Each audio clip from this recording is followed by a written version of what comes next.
வணக்கம் நண்பர்களே. H12O ஆப்பில் என்ட்ரி போடும்போது ஏதாவது ஒரு டேட்டாவை தப்பாக போட்டுட்டிங்களா? கவலைப்படாதீங்க. பெயர், வயது, பாலினம், முகவரி அல்லது வேறு ஏதாவது ஒரு தகவலை தப்பாக போட்டிருந்தாலும் அதை எப்படி சரி பண்ணணும் அப்படிங்கிறத இந்த வீடியோவில் பார்ப்போம். முக்கியமாக சிங்க் பண்ண டேட்டாவை எப்படி எடிட் பண்ணணும், எடிட் பண்ணுறதுக்கு முன்னாடி என்னெல்லாம் செய்யணும் அப்படிங்கிறத இந்த வீடியோவில் பார்ப்போம். அதனால் வீடியோவை ஸ்கிப் பண்ணாமல் ஃபுல்லாக பாருங்கள். முதல்ல ஏதாச்சும் ஒரு தப்பு பண்ணியிருந்தீங்கன்னா அதை டெலீட் பண்ணிடாதீங்க. H12O ஆப்பில் ஏதாவது தப்பு நடந்துச்சுன்னா பதறி போய் டெலீட் ஆப்ஷனை உடனே கொடுக்காதீங்க. ஏன்னா டெலீட் பண்ணிட்டா அந்த வரிசையை நம்மளால் திரும்ப எடுக்க முடியாது. சிங்க் பண்ண டேட்டாவை எப்படி எடிட் பண்ணணும்னு பார்ப்போம். ஃபஸ்ட்டு H12O ஆப்பை ஓப்பன் பண்ணி வீட்டு பட்டியலுக்கு போயிட்டு இதில் சுருக்கத்தை காண அப்படிங்கிற ஆப்ஷனை கிளிக் பண்ணுங்கள். அதுக்கப்புறம் உள்ளே போனதும் நம்ம இதுவரை எத்தனை வீட்டுக்கு கணக்கெடுத்திருக்கோமோ எல்லாத்தோட லிஸ்ட்டும் நம்மளுக்கு காமிக்கும். அதில் நம்ம எந்த வீட்டை எடிட் பண்ணணும்னு நினைக்கோமோ அதில் ஒரு ஐகான் இருக்கா, அதை டச் பண்ணால் அந்த வீட்டில் நம்ம ஆன்சர் பண்ணியிருக்கிற 33 கொஸ்டினோட ஆன்சர் அப்படியே தெரியும். இப்போது நம்ம 3ஆம் நம்பர் வீட்டுக்கு கரெக்ஷன் பண்ணணும் அப்படின்னு நினைக்கோன்னா நம்ம ஆல்ரெடி ஆன்சர் பண்ணி வச்சுருக்க அந்த 33 கொஸ்டினையும் ஒரு நோட்டில் குறித்து வச்சுக்கோங்க. இது எதனால் அப்படின்னா நம்ம புதுசாக கரெக்ஷன் பண்ணும்போது எல்லா ஆன்சரையும் திரும்ப போடுற மாதிரி தான் இருக்கும்.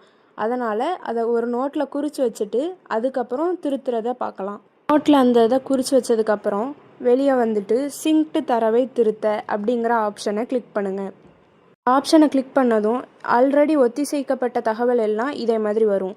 அதில் இப்போ 3ஆம் நம்பர் வீட்டை நான் கரெக்ஷன் பண்ணணும்னு நினைக்கேன்னா அதில் ஒரு பென்சில் ஐக்கான் இருக்கா, அதை கிளிக் பண்ணுங்கள். கிளிக் பண்ணதும் காரணம் கேட்கும். சரியான காரணத்தை சூஸ் பண்ணி தொடரும் அப்படின்னு கொடுங்க. இதில் 3 கேள்வி, அதாவது வரிசை எண், கட்டிட எண், சென்சஸ் வீட்டு எண், இந்த 3லையும் நம்ம எந்த விதமான மாற்றமும் செய்ய முடியாது. மீதி இருக்கிற கொஸ்டினை நம்ம ஆல்ரெடி அந்த நோட்டில் மார்க் பண்ணி வச்சுருக்கோம்லாம், அதை பார்த்து ஃபில் பண்ணுங்கள். அதில் நீங்கள் என்ன தப்பு பண்ணீங்களோ அதை இதில் பொறுமையாக திருத்திக்கோங்க. எல்லாம் திருத்தி முடித்த உடனே சப்மிட் பண்ணுறதுக்கு முன்னாடி நீங்கள் எல்லாம் கரெக்டாக என்ட்ரி பண்ணியிருக்கீங்களான்னு ஒரு டைம் பார்த்துக்கோங்க. அவ்வளோதான். அதுக்கப்புறம் எப்போதும் நம்ம கடைசியாக சப்மிட் பண்ணுற மாதிரி ஒத்திசைக்க கொடுத்து சைன் போட்டு சப்மிட் பண்ணிடுங்க. நம்மளோட எடிட்டட் டேட்டா உள்ளே சிங்க் ஆகிரும். H12O ஆப்பில் டேட்டா என்ட்ரி பண்ணும்போது ஏதாச்சும் ஒரு தப்பு நடந்துச்சுன்னா உடனே அவசரப்பட்டு டெலீட் மட்டும் பண்ணிடாதீங்க. ஏன்னா அப்படி டெலீட் பண்ணிக்கிட்டிங்கன்னா அந்த வரிசை எண்ணை திரும்ப நம்மளால் எடுக்க முடியாது.